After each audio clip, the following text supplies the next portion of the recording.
নির্বাচনের আগে পিআর নিয়ে আন্দোলন উদ্বেগজনক বললেন Mirza Fakhrul. Level playing field সহ বিভিন্ন ইস্যুতে সিসি জামায়াত বৈঠক। হেফাজত সহ ধর্মীয় নেতাদের দাবিতে প্রাথমিক বিদ্যালয়ে সঙ্গীত শিক্ষক নিয়োগ পর্যালোচনা করছে মন্ত্রণালয়, বললেন ধর্ম উপদেষ্টা।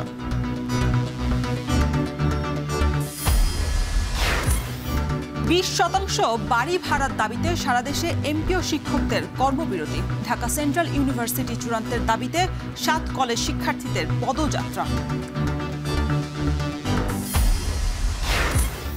চাকসু নির্বাচনে শেষ দিনের প্রচারে ভোটারদের মন জয়ের চেষ্টা, শেষ সময়ে সুযোগ কাজে লাগাতে ব্যস্ত রাকসুর প্রার্থীরা।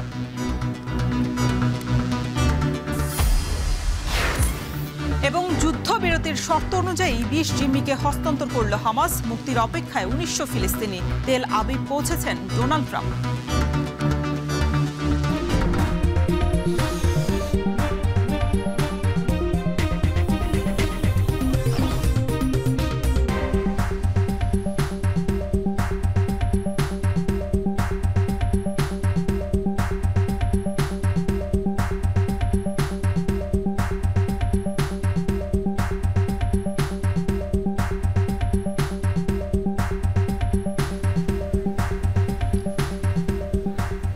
স্বাগত এখন দুপুরে। পুরো আয়োজনে আপনাদের সঙ্গে আছি আমরা দুজন, আমি শরীফ রওশন এবং আমি আরিফুল ইসলাম সাহাব। নির্বাচনের আগে পিআর নিয়ে আন্দোলন উদ্বেগজনক বলে মন্তব্য করেছেন বিএনপির মহাসচিব মির্জা ফখরুল ইসলাম আলমগীর। এই সিদ্ধান্ত আগামী সংসদের উপর ছেড়ে দেওয়ার পরামর্শ দেন তিনি। সকালে গুলশানে বাংলাদেশ খ্রিস্টান ফোরামের সাথে মতবিনিময় সভা শেষে মির্জা ফখরুল বলেন, বিএনপি সরকার গঠন করলে খ্রিস্টান সম্প্রদায় সহ সংখ্যালঘুদের সব সমস্যা অগ্রাধিকার ভিত্তিতে সমাধান করা হবে। আগামী নির্বাচনে বিএনপিকে রায় দিয়ে বাংলাদেশের মানুষ প্রমাণ করবে তারা অসাম্প্রদায়িক।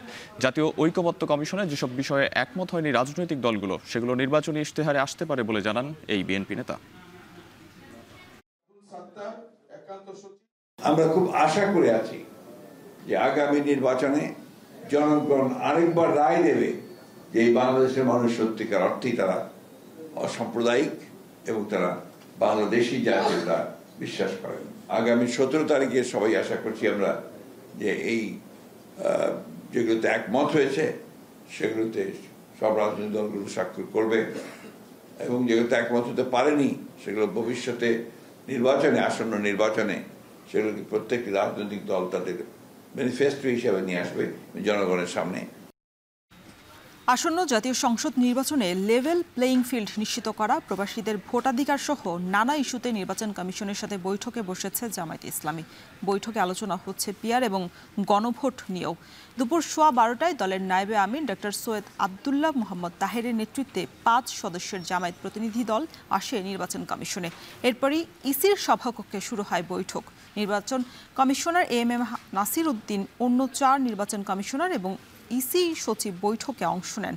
অন্যদিকে জামায়াতের প্রতিনিধি দলে রয়েছেন দলের সহকারী সেক্রেটারি জেনারেল হামিদুর রহমান আজাদ, এহসান মাহবুব জুবায়ের, নির্বাহী পরিষদ সদস্য মতিউর রহমান আকন্দ এবং কর্মপরিষদ সদস্য অ্যাডভোকেট জসিম উদ্দিন সরকার।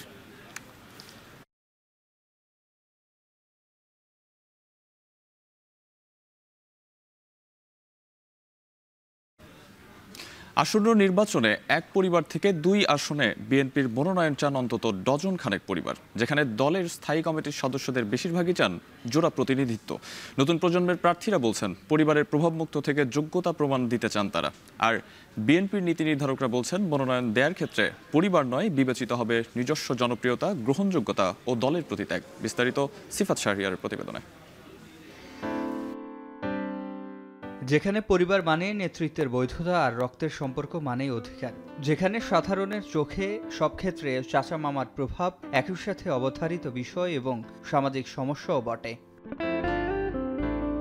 যদিও রাষ্ট্রবিজ্ঞানীরা পরিবারতন্ত্রকে শুধু একটি সমস্যা নয় বরং ঐতিহাসিক বাস্তবতা হিসেবেও দেখছেন। আমাদের সামনে আসন্ন নির্বাচনে এমন বাস্তবতা। গণমাধ্যমের শিরোনাম, এক পরিবার থেকে 2 আসনে বিএনপির মনোনয়ন চান যারা। এখন টিভির খোঁজ, অন্তত ডজন খানেক পরিবারের জোড়া প্রতিনিধিত্ব চান ত্রয়োদশ সংসদে। একই পরিবারের বিএনপির 2 নির্বাহী কমিটির সদস্য মীর শরাফত আলী সপু ও মীর নেওয়াজ আলী মুন্সিগঞ্জ ও ঢাকার 2টি আলাদা আসন থেকে মনোনয়ন প্রত্যাশী। আমাদের প্রশ্ন, এটি সংকট নাকি সম্ভাবনা বাড়াবে? 2 ভাই যদি পরীক্ষায় উত্তীর্ণ হয়, আপনি তাকে ফেল করাবেন? নাম্বার 1। নাম্বার 2 হচ্ছে তাহলে কি আপনি ডিসকারেজ করাবেন যে এক ভাই আওয়ামী লীগ, এক ভাই জাতীয় পার্টি, এক ভাই বিএনপি, এটা ভালো হবে না ওইটা ভালো হবে? আমি যদি আপনার সেই মেধা তালিকায় উত্তীর্ণ হই, আপনি তো কোনো অবস্থাতে আমাকে বাদ দেওয়া সম্মুখীন হবে না যদি পাবলিক চায়। আমাদের দুই ভাই আমরা যার যার যোগ্যতায় এসেছি, যার যার শ্রম দিয়েই আমরা কোনো আজকে এই পর্যায়ে আসছি। তো সেই জন্য দল যেটা ভালো মনে করবে সেটাই করবে, সেটাই আমরা মেনে নিব। কারণ আমার দল বৃহৎ দল, এ দলে অনেক আছে, সবারই ত্যাগ আছে। জাতীয় রাজনীতিতে প্রভাবশালী বিএনপি স্থায়ী কমিটির সদস্যদের বেশিরভাগের পরিবার থেকেও 2 জন করে মনোনয়ন প্রত্যাশী। দলটির স্থায়ী কমিটির 2 সদস্য ডক্টর খন্দকার মোশাররফ হোসেন ও আমির খসরু মাহমুদ চৌধুরীর সন্তানরাও মনোনয়ন চান। তবে বাবার পথ ধরে রাজনীতিতে আসলেও নিজেদের স্বতন্ত্রতা ধরে রেখে রাজনীতির মাঠে প্রমাণ দিতে চান তারা। দীর্ঘদিন যাবৎ তৃণমূলের সাথে আমাদের নেতাকর্মীদের সাথে কাজ করে আমার একটা গ্রহণযোগ্যতা এলাকা হয়েছে এবং আমি আমার নিজের যোগ্যতা অনুযায়ী ভবিষ্যতে দলের পক্ষে, দেশের পক্ষে কাজ করতে চাই। বাবার পরিচয় কি আমাকে হেল্প করে? অবশ্যই করে, হ্যাঁ, এবং রাজনীতি আসতে আমাকে অবশ্যই সহযোগিতা করেছে। কিন্তু ধরে রাখাটা সবচেয়ে বেশি জরুরি। কনস্টিটিউয়েন্স যারা, তাদের সমস্যাগুলো বোঝা এবং তারা আমাকে একজন ইন্ডিভিজুয়াল, আমার বাবার সন্তান হিসেবে না, আমাকে একজন ইন্ডিভিজুয়াল হিসেবে কীভাবে দেখে রেখেছে ভেরি ইম্পর্টেন্ট। সে সাথে তাদেরকে মনোনীত করার মধ্য দিয়ে কেউ বঞ্চিত হবে না বলেও মনে করেন তরুণ এই নেতারা। আমার বাবার জনপ্রিয়তা এবং আমার রাজনৈতিক যোগ্যতা এবং নেতাকর্মীদের সাথে সেই সম্পর্কের কারণে আমি মনে করি না যে এখানে অন্য কেউ বঞ্চিত হবে বা জনগণ আমাকে সমর্থন করছে বলে আমি মনে করি। কনসিয়াসলি চিন্তা করে রাজনীতি আসি নাই, হ্যাঁ, অনেকটা নিজের অজান্তেই এলাকায় কাজ করতে করতে করতে করতে রাজনীতি জুড়ে যাওয়া। তারপরে ধীরে ধীরে আমি আমার কাজের পরিসরটা বাড়িয়েছি এবং আমার বাবা আমাকে সবসময় বলতেন যে দেখো, রাজনীতি করতে চাও মাঠ থেকে উঠে আসতে হবে, তৃণমূলকে বুঝতে হবে। তো সেটাই করার চেষ্টা করছি। যদিও দলের স্থায়ী কমিটির সদস্য সালাহুদ্দিন আহমেদ বলছেন, মনোনয়ন দেওয়ার ক্ষেত্রে জনপ্রিয়তা, গ্রহণযোগ্যতা ও দলের প্রতি ত্যাগ বিবেচনা করা হবে। তবে পারিবারিকভাবে ঘনিষ্ঠ আত্মীয় হওয়াটাকেও দল অযোগ্যতা হিসেবে দেখছেন না। যারাই মনোনয়ন পাবে তারা শুধু আত্মীয়তার বন্ধনে আবদ্ধ, সেটা অযোগ্যতা হবে না।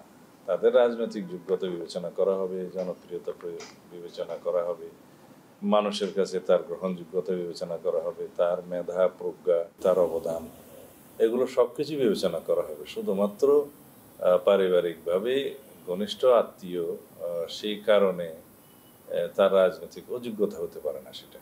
এছাড়াও বিএনপি মহাসচিব মির্জা ফখরুল ইসলাম আলমগীরের ছোট ভাই মির্জা ফয়সাল আমিন, স্থায়ী কমিটির সদস্য গয়েশ্বরচন্দ্র রায়ের পুত্রবধূ এবং মির্জা আব্বাস, সালাহুদ্দিন আহমেদ ও ইকবাল হোসেন মাহমুদ টুকুর সহধর্মিণীরাও মনোনয়ন প্রত্যাশী। সিফাত শাহরিয়ার, এখন, ঢাকা। মানবতা বিরোধী অপরাধের মামলায় শেখ হাসিনা সহ 3 আসামির বিরুদ্ধে দ্বিতীয় দিনে যুক্তিতর্ক উপস্থাপন করছেন প্রসিকিউশন। দর্শক, এ বিষয়ে বিস্তারিত জানাতে ট্রাইব্যুনাল 1 থেকে আমাদের সাথে যুক্ত হয়েছেন তৌহিদুল তারেক। দ্বিতীয় দিনের মতো যুক্তিতর্ক উপস্থাপন করছেন প্রসিকিউশন, এ বিষয়ে আপনার কাছে কি তথ্য আছে জানাবেন। রওশন, ঠিক বেশ একটু আগেই কিন্তু আসলে 3টা পর্যন্ত ট্রাইব্যুনাল মুলতবি করা হয়েছে। এরপরে দ্বিতীয় অংশের সেই যুক্তিতর্ক শুরু হবে। তবে যে বিষয়টি জানতে চেয়েছেন যে আসলে কোন বিষয়ে যুক্তিতর্ক উপস্থাপন করা হয়েছে, এ নিয়ে যদি বলি একটু, আমি আজকে বিশেষ করে মানবতা বিরোধী অপরাধে ক্ষমতাচ্যুত প্রধানমন্ত্রী শেখ হাসিনা এবং আরও যে 2 জন আসামি রয়েছেন, তাদের যে ফ্যাসিস্ট আমল ছিল 15 বছরের, এই আমলটি আসলে কিভাবে এর উত্থান হয়েছে, এটি বিস্তৃতি লাভ করেছে এবং এর পতন হয়েছে, এই বিষয়টি আলোচনা করা হয়েছে। এবং শুরুতেই এই ফ্যাসিস্ট সরকারের যে উত্থান, যেটি হয়েছিল আসলে পিলখানা হত্যাকাণ্ডের মাধ্যমে, এখানে চিফ প্রসিকিউটর তাজুল ইসলাম কিন্তু সেই ঘটনাটি শুরুতে উল্লেখ করেন যে পিলখানা হত্যাকাণ্ডের মাধ্যমে শেখ হাসিনা কিভাবে তার ক্ষমতার যে ধরে রাখার যে কৌশল, সেই কৌশলটি শুরু করেছিলেন। এবং সেখানে উল্লেখ করা হয় যে সেনাবাহিনীর প্রতি শেখ হাসিনার আগে থেকেই একটি ক্ষোভ ছিল, যে ক্ষোভের বশবর্তী হয়ে তিনি সরকারের ক্ষমতা গ্রহণের পর 2009 সালে প্রথমে পিলখানা হত্যাকাণ্ড সংগঠিত করে এবং এরপরই বিভিন্ন ঘটনা, হেফাজতে ইসলামের ওপর শাপলা চত্বরে যে গণহত্যা পরিচালিত হয়েছিল সেই গণহত্যা উত্থাপন করা হয়। এরপরই কিন্তু তাজুল ইসলাম যে বিষয়টি উল্লেখ করেন যে একটি ফ্যাসিস্ট সরকার গঠনের জন্য যে অন্যতম শর্ত থাকে সেটি হলো ওয়াইড স্প্রেড এবং সিস্টেমেটিক ওয়ে। সেই ওয়েটি কিভাবে হয়েছিল সেই উদাহরণ তিনি তুলে ধরেন, যার অন্যতম উদাহরণ ছিল 2024-এর জুলাই আগস্ট আন্দোলন। সেই আন্দোলনটির ডে বাই ডে কিভাবে এটি সংগঠিত হয়েছিল সেই ঘটনাগুলো তিনি তুলে ধরেন এবং বিশেষ করে 18 এবং 19 জুলাই যে ম্যাস কিলিং হয়েছিল দেশের বিভিন্ন জেলাতে সেই ঘটনাগুলো তিনি তুলে ধরেন এবং যারা নিহত হয়েছিলেন তাদের নাম সহ এবং কতজন নিহত হয়েছিলেন বিভিন্ন গণমাধ্যমে যে সংখ্যাগুলো তুলে ধরা হয়েছিল সে বিষয়গুলো কিন্তু তুলে ধরা হয়। এবং একই সাথে সর্বশেষ একটি ভিডিও চিত্রের মাধ্যমে এই প্রথম পর্বের আলোচনা যুক্তিতর্ক শেষ হয়, যেটি ছিল গাজীপুরে হৃদয় হত্যা দিয়ে। সেই হৃদয় হত্যার ঘটনাটির একটি প্রামাণ্যচিত্র কিন্তু তুলে ধরা হয়। এরপরেই কিন্তু ঘটনাটি প্রথম অংশের আলোচনা শেষ হয়। এই ছিল আমার কাছে সর্বশেষ। মানবতা বিরোধী অপরাধের মামলায় শেখ হাসিনা সহ 3 জনের বিরুদ্ধে এই মুহূর্তে ট্রাইব্যুনাল 1-এ দ্বিতীয় দিনের যুক্তিতর্ক উপস্থাপন করছেন প্রসিকিউশন। সে বিষয়ে আমাদেরকে বিস্তারিত জানাচ্ছিলেন সহকর্মী তৌহিদুল তারেক। সরকারি প্রাথমিক স্কুলে সঙ্গীত শিক্ষক নিয়োগের কার্যক্রম নিয়ে পর্যালোচনা করছে সরকার, একথা জানিয়েছেন ধর্ম উপদেষ্টা আফম খালিদ। সচিবালয় প্রেস ব্রিফিংয়ে সাংবাদিকদের প্রশ্নের জবাবে উপদেষ্টা বলেন, প্রাথমিক বিদ্যালয়ে সঙ্গীত শিক্ষক নিয়োগের ব্যাপারে হেফাজতে ইসলাম সহ বিভিন্ন ধর্মীয় নেতাদের দাবির পরিপ্রেক্ষিতেই প্রাথমিক এবং গণশিক্ষা মন্ত্রণালয় বিষয়টি পর্যালোচনা করছে।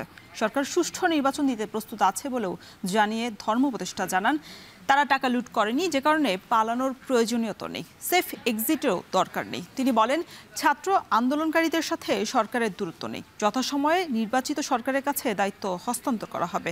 ধর্ম উপদেষ্টা আরও জানান, 990 হজ এজেন্সির প্রায় 38 কোটি টাকা হজ ওমরা খাতে অব্যবহৃত ছিল, যা ফেরত বুঝিয়ে দেওয়া হয়েছে।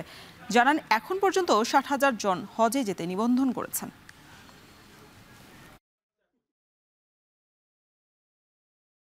হেফাজতের দাবি বা বিভিন্ন ইসলামিক দলের দাবির ভিত্তিতে প্রাথমিক ও গণশিক্ষা মন্ত্রণালয় এটা বিবেচনা করছে কি করা যায়। এখন যে সঙ্গীত শিক্ষা বাতিল, এটা তো আমি ওনার মন্ত্রণালয়ের কথা আমি বলার তো সমীচীন নয়। উনি বললেন যে এটা এখন আর হচ্ছে না, এখন আমরা এই বিষয়ে আর অগ্রসর হচ্ছি না। অভিভাবকদের মতামত না নিয়ে প্রাথমিক শিক্ষায় গান বাজনা চাপিয়ে দেওয়া হয়েছে, যা ষড়যন্ত্রমূলক ও ইসলাম বিরোধী পদক্ষেপ বলে মনে করে হেফাজত ইসলাম। অবিলম্বে এই গেজেট বাতিল করে গণদাবি অনুযায়ী ধর্মীয় শিক্ষক নিয়োগের বিধিমালা প্রণয়ন করার দাবি জানিয়েছেন সংগঠনটির নেতারা। প্রেস ক্লাবে সংবাদ সম্মেলনে সংগঠনটির নেতারা বলেন, শহীদ আবরার ফাহাদ হত্যা ও পিলখানা ট্র্যাজেডি স্মরণে নতুন 2টি জাতীয় দিবস করা হলেও 5 মের গণহত্যার দিনকে জাতীয় দিবস ঘোষণা করা হয়নি। সরকারের ভিতর ঘাপটি মেরে থাকা একটি সেকুলার চক্র আলেম ওলামা ও ধর্মপ্রাণ জনতার ত্যাগ তিতিক্ষাকে জাতীয় জীবনে স্থান দিতে চায় না। বক্তারা বলেন, কঠোর আইন না থাকায় একের পর এক কোরআন ও ধর্ম অবমাননার মাধ্যমে আওয়ামী ফ্যাসিবাদীরা দেশে অস্থিতিশীলতা সৃষ্টির সুযোগ পাচ্ছে। এর বিচার না করলে ধর্মীয় অনুভূতিতে আঘাতপ্রাপ্ত সংক্ষুব্ধদের আইন হাতে তুলে নেওয়ার ঝুঁকিও বাড়বে বলে মনে করেন তারা। এ সময় হেফাজত নেতা মামুনুল হক বলেন, ধর্মীয় রাজনীতির সাথে হেফাজতের কোনো সম্পর্ক নেই। নির্বাচন নিয়ে হেফাজত আমিরের বক্তব্য ব্যক্তিগত।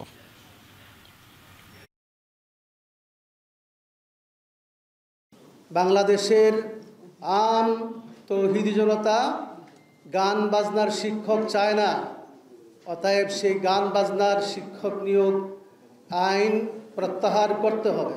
প্রাথমিক স্কুলে এবং হাই স্কুলে ধর্মীয় শিক্ষক নিয়োগ দিতে হবে। হেফাজতের মঞ্চ এটি কোনো রাজনৈতিক মঞ্চ নয়। হেফাজতে ইসলাম বাংলাদেশের মধ্যে অনেকগুলো রাজনৈতিক সংগঠনের শীর্ষ নেতৃবৃন্দ এখানে হেফাজতের বিভিন্ন দায়িত্বে তারা রয়েছেন। কাজেই তারা তাদের যার দলীয় পরিচয়ে, রাজনৈতিক দলীয় পরিচয়ে তারা রাজনীতি করেন। তাদের রাজনৈতিক বক্তব্য, তাদের রাজনৈতিক এজেন্ডা, তাদের রাজনৈতিক কর্মসূচি এটা কখনোই হেফাজত ওন করবে না।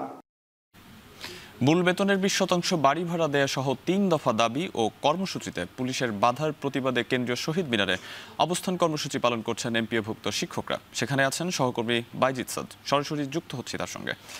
সাদ, শিক্ষকদের দাবির বিষয়ে প্রশাসনিক কোনো কর্তৃপক্ষের সাড়া মিলেছে কিনা, আর কতক্ষণ চলবে এই কর্মসূচি?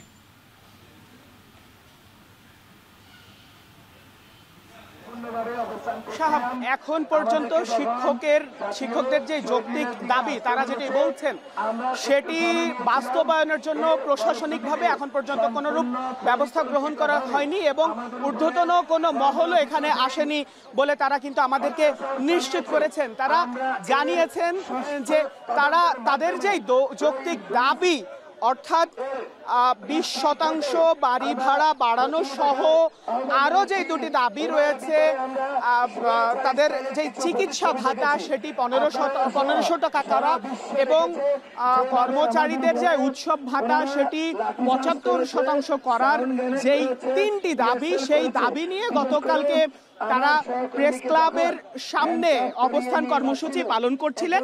ঠিক সেই সময় পুলিশ তাদের উপরে লাঠিচার্জ করে, সাউন্ড গ্রেনেড নিক্ষেপ এবং 6 জনকে কিন্তু আটক করা হয় এবং তাদের উপরে তারা বলছেন যে তাদের উপরে যে হামলা করা হয়েছে সেটির প্রতিবাদে মূলত তারা লাগাতার অবস্থান কর্মসূচি পালন করছেন শহীদ মিনারে। তারা সারা রাত ধরেই শহীদ মিনারে অবস্থান করেছিলেন এবং সেই সাথে সাথে তারা অবস্থান কর্মসূচি করছেন এবং তারা তাদের যেই পাঠদান সেটি কিন্তু বন্ধ রেখেছেন। অর্থাৎ সারা বাংলাদেশে 30,000 শিক্ষা প্রতিষ্ঠানে কিন্তু শিক্ষকরা কর্মবিরতি পালন করছেন, তারা পাঠদান থেকে বিরত রয়েছেন। তারা বলছেন তাদের এই যে কয়টি দাবি রয়েছে সেই দাবি যতক্ষণ পর্যন্ত মেনে নেওয়া না হবে ততক্ষণ পর্যন্ত আসলে তারা এখানে লাগাতার অবস্থান কর্মসূচি পালন করবেন, এই জায়গা থেকে তারা সরবেন না। এবং পাশাপাশি তারা শিক্ষা উপদেষ্টার দৃষ্টি আকর্ষণ করেছেন, কেননা শিক্ষা উপদেষ্টা কিছুদিন আগেই তাদের সঙ্গে কথা বলেছিল এবং সেই কথার সময় তাদেরকে আশ্বাস দিয়েছিল যে তাদের যেই বাড়ি ভাড়া সেটি 20% করা হবে এবং তাদের অন্য যেই দুটি দাবি সেটিও মেনে নেওয়া হবে। কিন্তু এর প্রেক্ষিতে তাদের যেই বাড়ি ভাড়া সহ তাদের যে দাবিগুলো আছে সেটি না মেনে বরং তাদেরকে মাত্র 500 টাকা বৃদ্ধি করা হয়, যেটির জন্য কিন্তু তারা প্রতিবাদ জানান এবং সেই প্রতিবাদের প্রেক্ষিতে আসলে তারা এখানে অবস্থান কর্মসূচি পালন করছিলেন। তার মধ্যে গতকালকে যেই হামলা হলো সেই হামলার পরিপ্রেক্ষিতে তাদের যে কর্মবিরতি ছিল সেই কর্মবিরতি একদিন এগিয়ে তারা আজকে থেকে কিন্তু কর্মসূচি পালন করছেন এবং যতক্ষণ পর্যন্ত দাবি মেনে না নেওয়া হবে ততক্ষণ পর্যন্ত তারা এখানে লাগাতার কর্মসূচি পালন করবেন। এই ছিল আমার কাছে সবশেষ। মূল বেতনের 20% বাড়ি ভাড়া দেওয়া সহ 3 দফা দাবিতে প্রতিবাদ কর্মসূচি পালন করছেন এমপিভুক্ত শিক্ষকরা। কেন্দ্রীয় শহীদ মিনার থেকে সে বিষয়ে বিস্তারিত জানাতে যুক্ত ছিলেন সহকর্মী বাইজিদ সাদ। এদিকে কর্মসূচিতে পুলিশের বাধার প্রতিবাদে সারা দেশে কর্মবিরতি পালন করছেন এমপিভুক্ত শিক্ষকরা। বিদ্যালয়ে মূল ফটকের সামনে অবস্থান নিয়ে হামলার সমালোচনা করেন তারা। এদিকে কর্মবিরতিতে বন্ধ রয়েছে ক্লাস পরীক্ষা। সকালে বিদ্যালয়ে আসলেও ফিরে যান শিক্ষার্থীরা। সহকর্মীদের তথ্য ও ছবিতে শামীমা রহমান শাম্মীর প্রতিবেদন।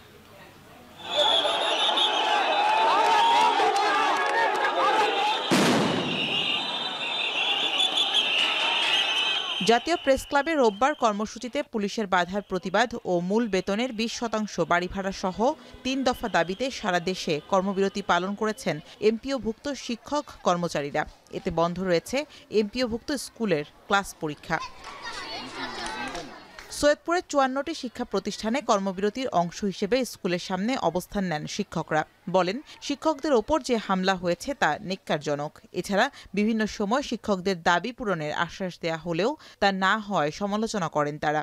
এদিকে সকাল থেকে শিক্ষা প্রতিষ্ঠানগুলোতে শিক্ষার্থীদের উপস্থিতি থাকলেও হয়নি কোনো ক্লাস পরীক্ষা। চিকিৎসা ভাতা 1500 টাকা এবং কর্মচারীদের যে 75% উৎসব ভাতা, এই দাবি না মানা পর্যন্ত আমরা ক্লাসরুমে ফিরে যাব না। এই দাবি দেওয়াটা এটা আমাদের দীর্ঘদিনের ছিল। যে শিক্ষামন্ত্রী আসে সে আমাদের তালবাহানা করে দিনগুলো শুধু দিনাতিপাত করে, এটার আমরা একটা তীব্র নিন্দা জানাচ্ছি। ন্যাক্কারজনক যে ঘটনা ঘটছে তার তীব্র নিন্দা এবং প্রতিবাদ জানাচ্ছি এবং সেই সাথে আমাদের যে দাবি, যৌক্তিক দাবি 20% বাড়ি ভাড়া, 1500 টাকা চিকিৎসা ভাতা এবং উৎসব ভাতা কর্মচারীদের 75% করার জন্য আমাদের যে দাবি, জোরালো দাবি, এই দাবি পূরণ না হওয়া পর্যন্ত আমাদের কর্মবিরতি চলবে। নাটোরের সব এমপিওভুক্ত শিক্ষা প্রতিষ্ঠানেও চলছে কর্মবিরতি। প্রতিটি বিদ্যালয়ের মূল ফটকের সামনে বসে কর্মবিরতি পালন করেন শিক্ষকরা। এ সময় দাবি আদায় না হওয়া পর্যন্ত কর্মসূচি চালিয়ে যাওয়ার হুঁশিয়ারি দেন তারা। কয়েকদিন ধরে কিন্তু আন্দোলন চলছে, কিন্তু গতকাল রাতে যে ঘটনাগুলো ঘটেছে এটা খুবই দুঃখজনক। সমস্ত শিক্ষকরা আমরা খুবই অপমানিত বোধ করেছি। পুলিশ বাহিনী আমাদের ভাই বন্ধুদের লাঠি মেরে আহত করেছে। আমরা কোথায় আছি? এছাড়া কর্মবিরতি পালন করেছে বরিশাল ও যশোরের বেশিরভাগ এমপিওভুক্ত শিক্ষা প্রতিষ্ঠানের শিক্ষকরাও। শামীমা রহমান শাম্মী, এখন। দর্শক, সৈয়দপুর প্রেস ক্লাবের সামনে অবস্থান কর্মসূচি পালন করছেন এমপিওভুক্ত শিক্ষা প্রতিষ্ঠানের শিক্ষকরা। এই বিষয়ে বিস্তারিত জানাতে আমাদের সাথে প্রেস ক্লাবের সামনে থেকে যুক্ত হয়েছেন সহকর্মী আমিরুল বাপ্পি। বাপ্পি, কর্মসূচি থেকে শিক্ষকরা কি বলছেন, আর এই যে ক্লাস পরীক্ষা বর্জন হচ্ছে, বাতিল হচ্ছে, শিক্ষার্থীদের এই ক্ষতি কিভাবে পোষাবেন শিক্ষকরাই, এই বিষয়ে কিছু তারা বলেছেন কিনা?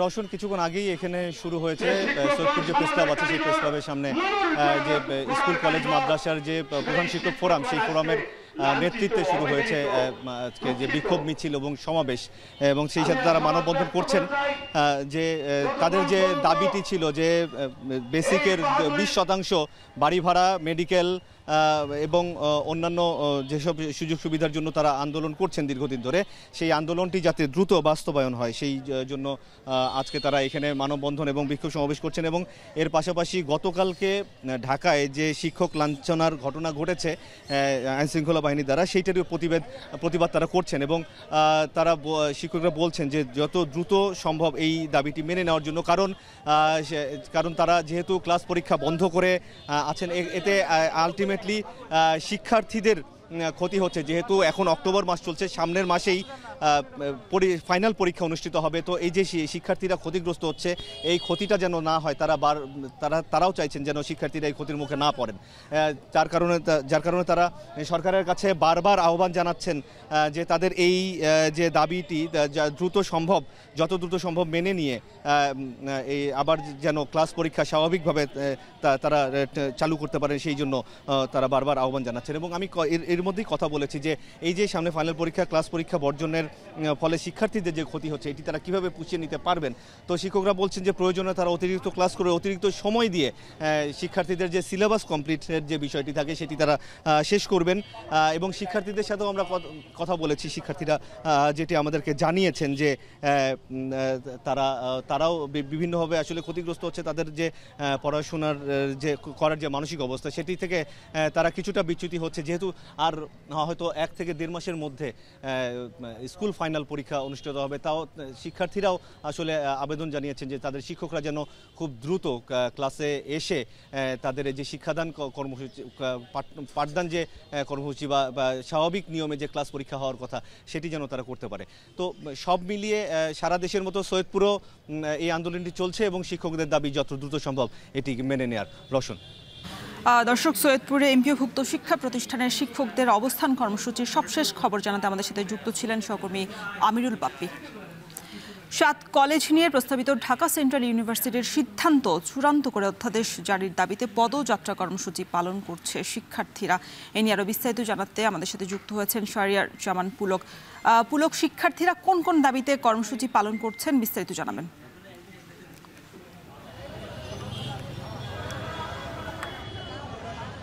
দর্শন, সকাল থেকে এখনো পর্যন্ত কিন্তু 7 কলেজের যে শিক্ষার্থীরা রয়েছে তারা কিন্তু এখনো আন্দোলনটি চলমান রেখেছে।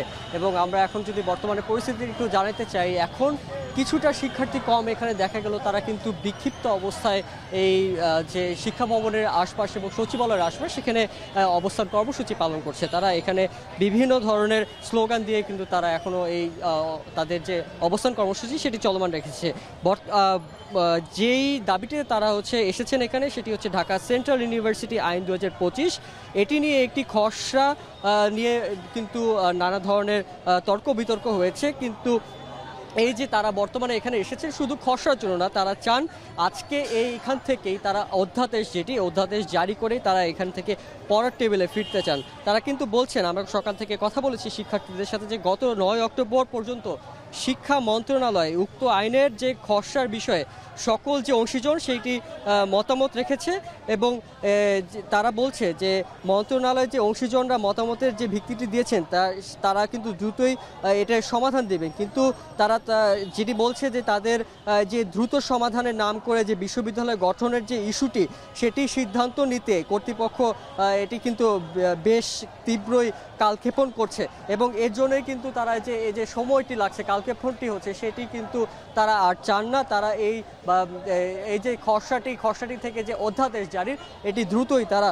বাস্তবায়ন চাচ্ছেন এবং তারা কিন্তু বলছেন যে বিশ্ববিদ্যালয়টি যে মডেলেই হোক না কেন সেটি যে সকলে যে মতামত দিয়েছে তারই প্রেক্ষিতে যে দ্রুত খসড়া যেটি হালনাগাদ করে অধ্যাদেশ দিতে হবে এবং অধ্যাদেশ জারি কত দ্রুত হবে সেটি জানার জন্য কিন্তু আজকে এই সকাল থেকে তারা অবস্থান কর্মসূচিটি চলমান রেখেছে। আমরা এখানে তারা যে কথা শুনেছি, আমরা এখানে তারা শিক্ষার্থীরা যারা রয়েছে তারা আজকে যারা এখানে এসেছেন তারা কিন্তু বলছে যে তারা অবস্থান কর্মসূচিটি শান্তিপূর্ণভাবেই চলমান রাখতে চায় এবং তারা কিন্তু বলেছে যে এই শান্তিপূর্ণ কর্মসূচির মধ্যে যদি কোনো ধরনের মব বা ভায়োলেন্স ক্রিয়েট হয় সেটি কিন্তু তারা মেনে নেবে না।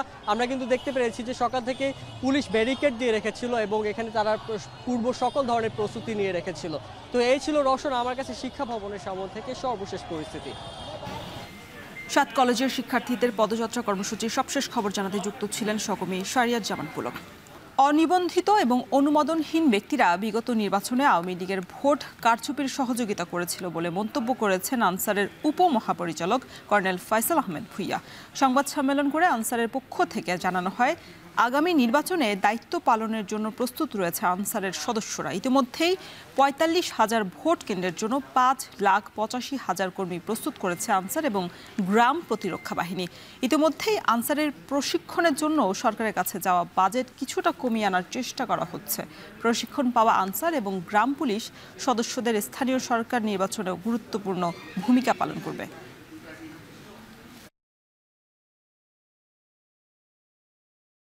অনেক অনিবন্ধিত এবং প্রশিক্ষণবিহীন লোক নিয়োজিত হয়েছিল, যেখানে হয়তো মাঠ পর্যায়ে বেশ কিছু অনিয়ম হয়েছিল। আমরা দৃঢ়ভাবে আশাবাদী আমাদের প্রশিক্ষণরত সদস্য এবং নিবন্ধিত সদস্যই নিয়োজিত হবে। কোনোভাবেই যেন কোনো অননুমোদিত বা কোনো ধরনের কোনো সন্দেহজনক কোনো ব্যক্তি যেন নিয়োজিত না হতে পারে, এটা আমরা শতভাগ নিশ্চিত করার চেষ্টা করব। শেষ দিনের প্রচারণায় ব্যস্ত সময় পার করছেন চাকসুর প্রার্থীরা। প্রচারে কোনো কমতি রাখতে চান না তারা। এ নিয়ে আরও জানাতে চট্টগ্রাম থেকে শোয়েব রহমান যুক্ত হচ্ছেন আমাদের সঙ্গে। শোয়েব, শেষ সময়ে প্রচারণা কেমন দেখছেন এবং আইন শৃঙ্খলা পরিস্থিতি নিয়ে কোনো শঙ্কা আছে কিনা বিস্তারিত জানাবেন। সাহাব, একেবারেই শেষ মুহূর্ত, আর মাত্র কয়েক ঘন্টা প্রচারণা কার্যক্রম চলবে এবং সেই শেষ মুহূর্তে এসে প্রার্থী বা প্রার্থী সহ ভোটার যারা রয়েছেন প্রত্যেকে কিন্তু প্রচারণায় ব্যস্ত সময় পার করছেন। ভোটাররা এই অর্থে যে তারাও কিন্তু যারা প্রচারণা করছেন তাদেরকে সময় দিচ্ছেন, তাদের কথাগুলো শুনছেন, তাদের লিফলেটগুলো সংগ্রহ করছেন এবং তাদের প্রতিশ্রুতিগুলো তারা শুনছেন শেষবারের মতো। এবং প্রার্থী যারা রয়েছেন তারা কিন্তু একেবারে শেষ মুহূর্তে এসে নানান ধরনের প্রচারণায় অংশ নিচ্ছেন, ব্যতিক্রমী প্রচারণায় অংশ নিচ্ছেন। এই মুহূর্তে আমরা রয়েছি চট্টগ্রাম বিশ্ববিদ্যালয়ের যে শাটল ট্রেনের স্টেশন রয়েছে সেই স্টেশনে। সেখানে দ্রোহ পর্ষদের পক্ষ থেকে একটি নাটক উপস্থাপন করা হচ্ছে এবং সেই নাটকের মধ্য দিয়ে তারা তাদের যে বার্তা রয়েছে সেই বার্তাটি শিক্ষার্থীদের বা ভোটারদের মাঝে ছড়িয়ে দেওয়ার চেষ্টা করছেন এবং একই সাথে তারা তাদের যে প্রতিশ্রুতিগুলো রয়েছে তারা নির্বাচিত হলে কী ধরনের ক্যাম্পাস বিনির্মাণ করতে চান সেই বিষয়গুলোও কিন্তু তারা তাদের এই নাটকের মাধ্যমে তুলে ধরার চেষ্টা করছেন। এবং আমরা দেখেছি যে নানান ধরনের ব্যতিক্রমী প্রচারণা রয়েছে। বিশেষ করে কেউ চার্লি চ্যাপলিন সাজছেন, কেউ বা রাজশাহীর যে ঐতিহ্যবাহী গম্ভীরা লোকসাহিত্য রয়েছে সেখানকার নানা চরিত্র সেজেছেন, কেউ বা ভূতের আদলে নিজেকে সাজিয়েছেন। এভাবে নানানভাবে সেজে গুজে কিন্তু বা নানান ধরনের উপস্থাপনার মধ্য দিয়ে কিন্তু প্রার্থীরা নিজেদের যে ভোট সমর্থন সেটি তারা প্রত্যাশা করছেন। এবং একই সাথে আমরা প্রার্থীদের সাথে কথা বলেছি, ভোটারদের সাথে কথা বলেছি, প্রত্যেকের মাঝে কিছু শঙ্কাও রয়েছে। বিশেষ করে নিরাপত্তা নিয়ে কিন্তু একটি শঙ্কা তাদের মাঝে রয়েছে, যেহেতু চট্টগ্রাম বিশ্ববিদ্যালয়ের চারপাশে সীমানা প্রাচীর নেই, সেই কারণে চারপাশে পর্যাপ্ত নিরাপত্তা প্রহরী নিয়োগ এবং একই সাথে ভোটারদের যাতে নিরাপত্তা নিশ্চিত হয় সেই বিষয়টি তারা দাবি জানিয়েছেন। এবং নির্বাচন কমিশন জানিয়েছে যে 9 জন ম্যাজিস্ট্রেট এই ভোটকে কেন্দ্র করে তারা দায়িত্ব পালন করবেন। এবং এর পাশাপাশি ইতিমধ্যেই কিন্তু শিক্ষার্থীদের অন্যান্য যে দাবিগুলো ছিল, বিশেষ করে স্বচ্ছ ব্যালট বাক্স এবং ওএমআর পদ্ধতিতে ভোট গণনার পদ্ধতি, সেই বিষয়গুলো কিন্তু নির্বাচন কমিশন এর মধ্যে মেনে নিয়েছে। তো আমরা যেটি দেখতে পাচ্ছি যে পুরো ক্যাম্পাস জুড়ে একটি উৎসবের আমেজ বিরাজ করছে এই নির্বাচনকে ঘিরে, এবং এই নির্বাচনকে এখন পর্যন্ত যে পরিবেশ, সেই পরিবেশ নিয়ে কিন্তু ভোটার এবং প্রার্থীরা প্রত্যেকেই সন্তোষ প্রকাশ করেছেন এবং তারা প্রত্যাশা করছেন যে সামনের দিনটাতে, অর্থাৎ নির্বাচনের দিনটাতেও এই যে পরিবেশ, সেই পরিবেশটি বজায় থাকবে এবং সুষ্ঠু একটি নির্বাচন প্রশাসন শিক্ষার্থীদের উপহার দেবেন। সাহাব। চট্টগ্রাম বিশ্ববিদ্যালয় থেকে চাকসু নির্বাচনের সর্বশেষ জানাতে যুক্ত ছিলেন শোয়েব রহমান। 16 অক্টোবর ডাকসু নির্বাচন উপলক্ষে জমে উঠেছে শেষ মুহূর্তের প্রচারণা। সকাল থেকে প্রার্থীরা ভোটারদের কাছে ছুটছেন হ্যান্ডবিল ও প্রচারপত্র নিয়ে।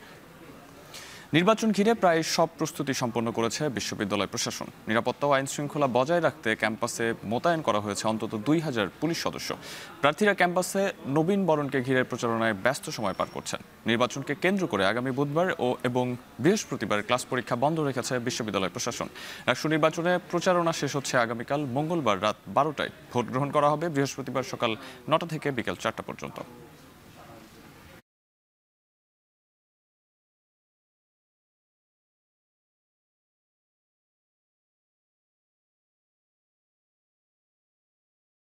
প্রচারণা শুরুর দিন থেকে আমরা শিক্ষার্থীদের দ্বারা দাঁড়িয়ে গিয়েছি।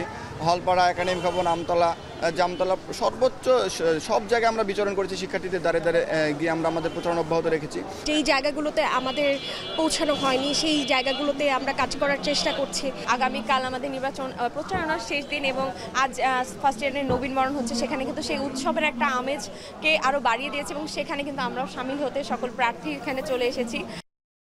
চট্টগ্রাম মেডিকেল কলেজ হাসপাতালের গাইনি ওয়ার্ডে এসি বিস্ফোরণে 3 আউটসোর্সিং কর্মচারী গুরুতর দগ্ধ হয়েছেন। এদের মধ্যে 2 জনের অবস্থা এখন আশঙ্কাজনক। সকাল 10টার দিকে হাসপাতালে এসি মেরামতের সময় এই দুর্ঘটনা ঘটে। দগ্ধরা হলেন শওকত, মিশকাত এবং তানভীর। দগ্ধ 3 জনই গণপূর্ত বিভাগের আউটসোর্সিং কর্মচারী। বিস্ফোরণে ইলেকট্রিশিয়ান শওকত 7ম তলা থেকে নিচে পড়ে যায়। এখন পর্যন্ত দগ্ধ 3 জনের মধ্যে একজন আইসিইউতে রয়েছেন, আরেকজন অপারেশন থিয়েটার এবং আরেকজন ক্যাজুয়ালিটি ওয়ার্ডে চিকিৎসা নিচ্ছেন। এসির বস কাজ করতেছে, কাজের সময় এটা শর্ট হয়ে জিনিসটা বাস্ট হয়ে যায়, বিস্ফোরণ হয়ে যায়। আমি তখন পাশে ছিলাম ওদের সাথে, আমি ওকে ডাকাইতেছি যে আস্তে ধীরে করো, গ্যাস সবগুলো ছেড়ে দাও, আমি আসতেছি। তারপর আমি পাশের দিকে গেছি, আমার সাথে আরো 3 জন ছিল, ওর সাথে 3 জন ছিল। তো এখন আমি দেখতে দেখতে আমি পাশে কাজ করতেছি, একটু ধাম করে ব্লাস্ট হয়েছে শুনলাম এবং দূরে আসে দেখতেছি এখানে এই অবস্থা। যুদ্ধবিরতির চুক্তি অনুযায়ী জীবিত 20 ইসরায়েলি জিম্মিকেই মুক্তি দিয়েছে হামাস। এরই মধ্যে তাদেরকে ইসরায়েলি সেনাবাহিনীর কাছে হস্তান্তর করেছে রেড ক্রস। বিপরীতে প্রায় 1900 ফিলিস্তিনি বন্দীকে রেহাই দেওয়ার প্রস্তুতি শেষ করেছে ইসরায়েল। এরই মধ্যে ইসরায়েলে পৌঁছেছেন মার্কিন প্রেসিডেন্ট ডোনাল্ড ট্রাম্প। দেশটির পার্লামেন্টে ভাষণ দিয়ে আজই মিশরে শান্তি সম্মেলনে অংশ নেবেন তিনি। এদিকে সম্মেলনে যোগ দেওয়ার আগে ট্রাম্প মন্তব্য করেছেন, গাজা যুদ্ধের অবসান হয়েছে এবং দ্রুত মধ্যপ্রাচ্যে শান্তি ফিরে আসবে। সতীর্থ কর্মকার জানাবেন বিস্তারিত। টানা 2 বছরের সংঘাত, একটি স্বাধীন ভূখণ্ডের জন্য 67,000-এরও বেশি ফিলিস্তিনির প্রাণহানি, কখনো বুলেট বোমা, আবার কখনো ক্ষুধার সঙ্গে লড়াই। ইসরায়েলি আগ্রাসনের জেরে কয়েক প্রজন্ম পিছিয়ে গেছে গাজার সভ্যতা, ধ্বংস হয়ে গেছে গোটা নগরী। অবশেষে থেমেছে সেই সংঘাত। মার্কিন প্রেসিডেন্ট ডোনাল্ড ট্রাম্প প্রস্তাবিত যুদ্ধবিরতির চুক্তিতে রাজি হয় হামাস ও ইসরায়েল। এরই মধ্যে গাজার নির্দিষ্ট সীমা থেকে সৈন্য প্রত্যাহার করেছে আইডিএফ। অস্ত্রবিরতি কার্যকরের ধারাবাহিকতায় জিম্মি ও বন্দি বিনিময় শুরু করেছে ইসরায়েল ও হামাস। এদিন স্থানীয় সময় সকাল 8টার কিছু পরে ট্রাম্প প্রস্তাবিত যুদ্ধবিরতির চুক্তি অনুসারে সব জিম্মিকে রেড ক্রসের কাছে হস্তান্তর করেছে হামাস। পরিচয় শনাক্তের পর তাদের নেওয়া হয় দক্ষিণ ইসরায়েলের একটি সেনাঘাঁটিতে। বিপরীতে ইসরায়েলি কারাগারে আটক 1900 ফিলিস্তিনি বন্দীকে রেহাই করার প্রস্তুতি শেষ করেছে ইসরায়েল। হামাসের কাছে হস্তান্তর করা হয়েছে মুক্তি পেতে যাওয়া বন্দীদের তালিকাও। জিম্মি বন্দি বিনিময় ছাড়াও আজ গাজা ইস্যুতে শান্তি সম্মেলন অনুষ্ঠিত হবে মিশরে। প্রেসিডেন্ট আবদেল ফাত্তা ও ডোনাল্ড ট্রাম্পের সভাপতিত্বে পর্যটন নগরী শার্ম আল শেখে অনুষ্ঠিতব্য এই শান্তি সম্মেলনে অংশ নেবেন অন্তত 27টি দেশের শীর্ষ পর্যায়ের নেতারা। ফ্রান্স, তুরস্ক, যুক্তরাজ্য, Spain, Italy, Jordan, Kuwait, Bahrain, Indonesia, Azerbaijan, Germany, Greece, Armenia, Hungary, Pakistan, Canada, Norway ও ইরাকের সরকার এবং রাষ্ট্রপ্রধান ছাড়াও শান্তি সম্মেলনে উপস্থিত থাকবেন ইউরোপীয় কাউন্সিল, জাতিসংঘ ও আরব লীগের নেতারা। মিশরে শান্তি সম্মেলনে যোগ দেওয়ার আগে ইসরায়েল পৌঁছেছেন মার্কিন প্রেসিডেন্ট। বেন গুরিয়ন বিমানবন্দরে ট্রাম্পকে স্বাগত জানিয়েছেন প্রধানমন্ত্রী বেনিয়ামিন নেতানিয়াহু। বার্তা সংস্থা রয়টার্স জানিয়েছে, বেন গুরিয়ন থেকে জেরুজালেম যাওয়ার পথে জিম্মি বিনিময় প্রক্রিয়ার লাইভ স্ট্রিমিংয়ে নজর রাখছেন মার্কিন প্রেসিডেন্ট। মিশরে শান্তি সম্মেলনে অংশ নেওয়ার আগে ইসরায়েলি পার্লামেন্ট নেসেটে ভাষণ দেবেন মার্কিন প্রেসিডেন্ট। মধ্যপ্রাচ্যের একাধিক গণমাধ্যম বলছে, হামাস ও ইসরায়েল ইতিমধ্যে যে যুদ্ধবিরতির চুক্তিতে সম্মত হয়েছে, আজ তাতে স্বাক্ষর করতে পারেন ট্রাম্প। ইসরায়েলের উদ্দেশ্যে যাত্রা শুরুর আগে বিমানবন্দরে সাংবাদিকদের ট্রাম্প বলেন, গাজায় যুদ্ধের অবসান হয়েছে। তিনি আশা করেন মধ্যপ্রাচ্যে দ্রুত শান্তি ফেরত আসবে। এ সময় মিশরে শান্তি সম্মেলন নিয়েও উচ্ছ্বাস প্রকাশ করেছেন মার্কিন president. But I think people are tired of it. It's been centuries, okay? Not just recent, it's been centuries. I think people are tired of it. Yeah, the ceasefire is going to hold.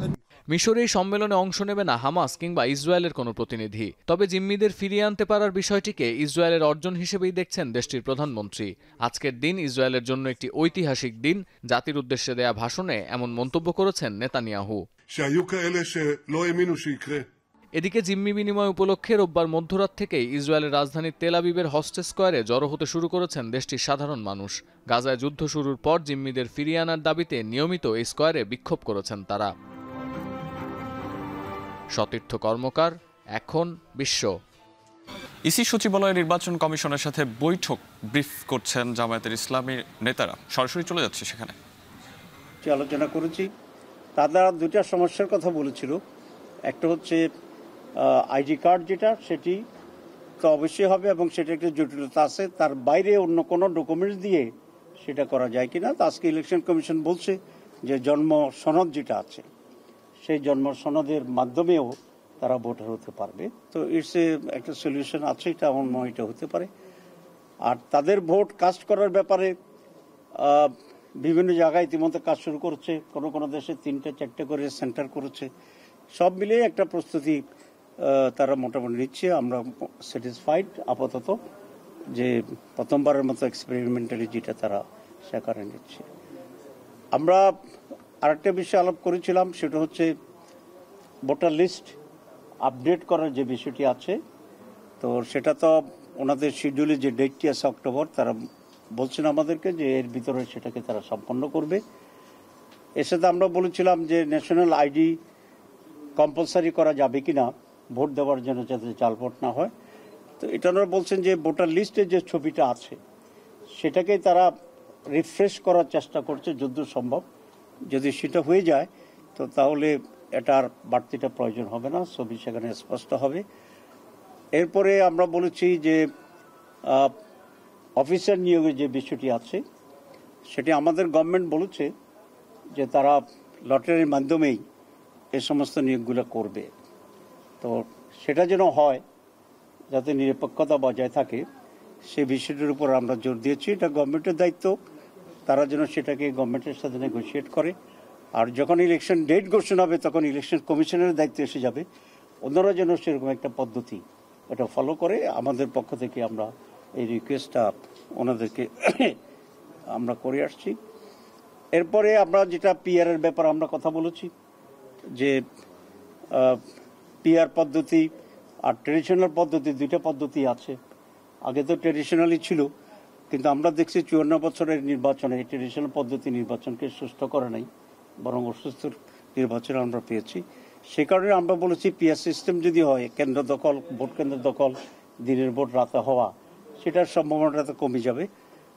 তো আমরা বলেছি যে আপনারা দুইটা পদ্ধতির ব্যাপারে বিবেচনা করা উচিত।